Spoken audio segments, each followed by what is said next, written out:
Source, par Times of Israel 29 avril 2018, 14h58. Le président Trump pourrait venir inaugurer l'ambassade. Israël est complètement surpris. Le président américain pourrait finalement dévoiler sa proposition de paix israélo-palestinienne très attendue au moment de l'inauguration de l'ambassade. Les responsables israéliens se sont déclarés complètement surpris samedi par les propos tenus vendredi par le président américain Donald Trump, qui a dit qu'il pourrait se rendre le mois prochain en Israël pour l'inauguration de la nouvelle ambassade des États-Unis à Jérusalem. Se tenant aux côtés de la chancelière allemande Angela Merkel lors d'une conférence de presse organisée à la Maison-Blanche, Trump a répondu à une question du Christian Broadcasting Network sur son éventuel déplacement à la cérémonie d'inauguration. « Je pourrais bien y aller », a déclaré le président. « J'en suis très fier. » Des informations avaient précédemment indiqué que si Trump avait réfléchi à sa présence lors de cet événement, il avait renoncé à s'y rendre. Selon la chaîne Hadasheau, des sources israéliennes auraient fait savoir que les propos de Trump avaient été complètement inattendus et que son nom ne figurait pas sur les documents partagés par les Américains avec leurs homologues israéliens concernant la délégation américaine présente lors de l'inauguration. Elles ont noté qu'il fallait dorénavant attendre pour voir si le président américain avait bien l'intention de participer à la cérémonie. Le même reportage diffusé à la télévision a cité les propos d'un responsable américain qui a déclaré, sous couvert d'anonymat, que l'administration Trump pourrait finalement dévoiler sa proposition de paix israélo-palestinienne très attendue au moment de l'inauguration de l'ambassade, ou peu après, et qu'elle pourrait contenir un élément de compensation en faveur des Palestiniens, très probablement pour compenser cette avancée significative pour Israël qu'a été la reconnaissance de Jérusalem comme capitale de l'État juif par Trump et la relocalisation de l'ambassade américaine dans la ville. Cette information qui a suivi un article paru dans le quotidien arabe Al-Hayya qui affirmait que l'administration avait récemment transmis de nouvelles idées au président de l'autorité palestinienne Mahmoud Abbas via 2 États arabes non identifiés, un mouvement d'ouverture rejeté par le responsable de la paix n'a pas été confirmé. Le message américain aurait proposé de repousser les discussions sur le sort de Jérusalem à une date ultérieure et aurait souligné que les États-Unis n'avaient pas pris position sur le statut final de la ville.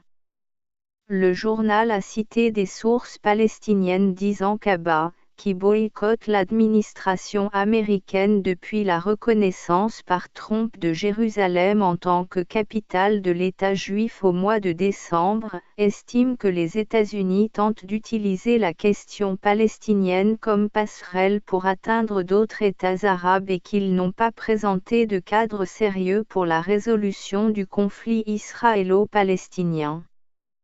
Le nouveau secrétaire d'État de Trump Mike Pompeo est arrivé samedi en Arabie Saoudite, donnant le coup d'envoi à son tout premier voyage à l'étranger en tant que plus haut diplomate américain. Pompeo se rendra ensuite en Israël et en Jordanie. Il retournera aux États-Unis à la fin de la semaine, mais il a été dit qu'il pourrait revenir pour l'ouverture de l'ambassade 2 semaines plus tard. Le président a également déclaré vendredi qu'il avait été prêt à donner son approbation à un projet de construction d'une ambassade à Jérusalem pour un montant d'1 milliard de dollars. Mais il a ajouté qu'il s'était interrompu pendant la signature après avoir écrit « Donald », mais avant d'écrire « Trump », lorsqu'il avait réalisé que le coût était trop élevé. Il a ajouté avoir su instinctivement que l'ambassade pourrait être ouverte pour une somme de 300 000 à 400 000 $ à travers la réfection d'une partie d'une installation américaine préexistante.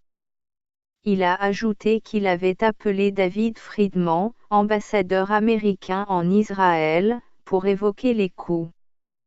Friedman s'est souvenu Trump a déclaré « Je peux la faire construire pour 150 000 $ en transformant une structure consulaire existante, ajoutant que, au lieu de l'inaugurer dans 10 ans, nous pourrons l'ouvrir en 3 mois. » Trump avait alors approuvé un budget s'élevant entre 300 000 et 400 000 $. C'est ainsi que travaille le gouvernement, a-t-il précisé.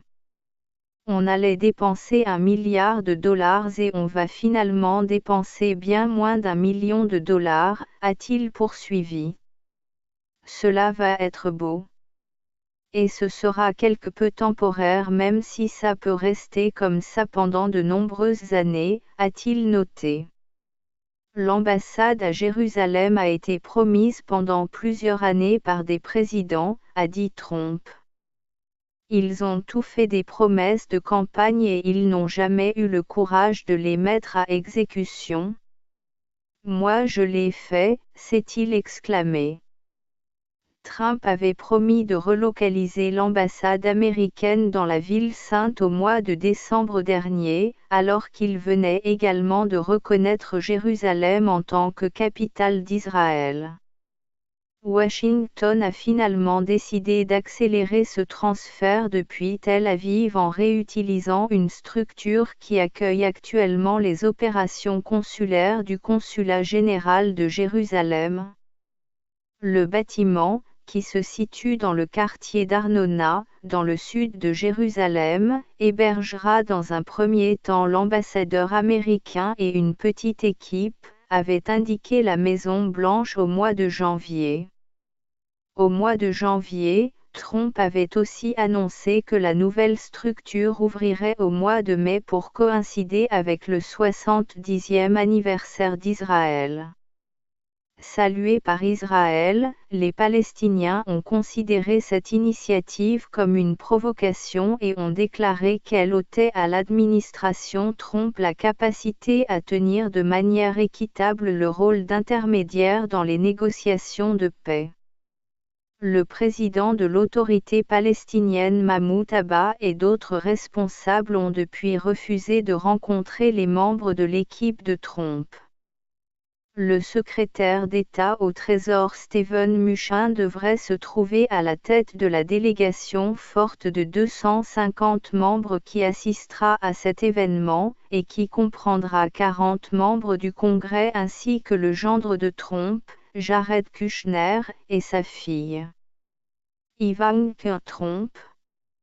Des informations livrées mercredi par la chaîne Adasho ont établi que c'est Pompeo qui pourrait éventuellement diriger cette délégation. Les sénateurs républicains Ted Cruz et Lindsey Graham prévoiraient également d'assister à l'événement, tout comme l'envoyé pour la paix au Moyen-Orient de Trump, Jason Greenblatt. Le groupe devrait également inclure des leaders juifs et les chefs d'organisations chrétiennes pro-israéliennes. L'AFP a contribué à cet article.